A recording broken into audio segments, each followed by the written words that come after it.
सर्वसामान्य माणसांच्या मते रक्तातील व लघवीतील साखरेचं प्रमाण वाढलं म्हणजे मधुमेह झाला. मधुमेही रुग्णांनाही याविषयी फारशी माहिती नसते. अगदी खरं सांगायचं तर मानवी शरीरातील हॉर्मोन्सच्या असंतुलनामुळे मधुमेह होतो. हे नेमकं कसं होतं ते आपण विस्ताराने पाहूया. आपल्या शरीरातील प्रत्येक पेशीला जिवंत राहणे व आपलं कार्य करणे या दोन गोष्टींसाठी ग्लुकोजची आवश्यकता असते. म्हणजेच ग्लुकोज हे पेशींचं इंधन आहे. जेवण घेतल्यानंतर अन्नाचं पचन होतं. अन्नातील कार्बोहायड्रेट युक्त पदार्थांचं रूपांतर ग्लुकोज मध्ये म्हणजेच साखरेत होतं.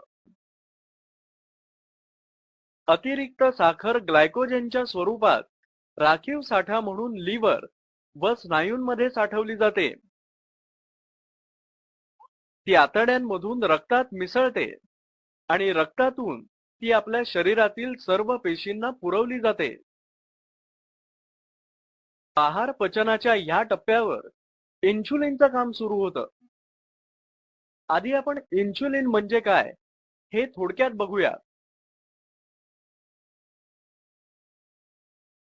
पोटामध्ये जठराच्या मागच्या बाजूला स्वादुपिंड म्हणजेच पॅनक्रियास नावाचा अवयव असतो. ही एक ग्रंथी आहे.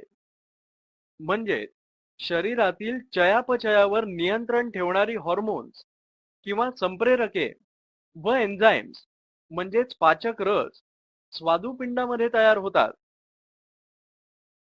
स्वादुपिंडामध्ये आयलेट्स ऑफ लँगरहॅन्स नावाचे पेशीचे पुंजके असतात.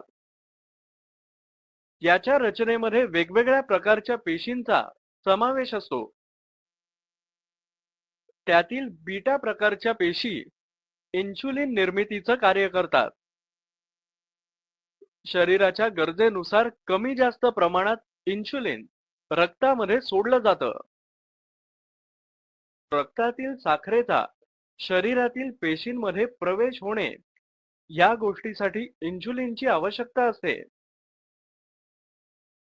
म्हणजे आपण जर अशी कल्पना केली की पेशी भित्ती म्हणजे सेल वॉल ही एखाद्या कुलपाने बंद केली आहे, तर ग्लुकोजच्या प्रवेशासाठी हे कुलूप उघडणं गरजेचं आहे. आणि या कुलपालाच शास्त्रीय परिभाषेत रिसेप्टर असं म्हणतात. प्रत्येक कुलपासाठी ठराविक किल्ली असते ना, तशीच या रिसेप्टरसाठी इन्शुलिन ही किल्ली आहे. इन्शुलिनमुळे ग्लुकोज पेशीला वापरता येते. याशिवाय यकृतातील साखरेच्या उत्पादनाला प्रतिबंध करण्याचं काम इन्शुलिनद्वारे होतं. म्हणजे रक्तातील साखर पेशींपर्यंत पोहोचवणे व यकृतातील साखरेवर नियंत्रण ठेवणे अशा दोन्ही मार्गांनी रक्त शर्करा नियंत्रित ठेवण्याचं अत्यंत महत्त्वाचं काम इन्शुलिन करतं.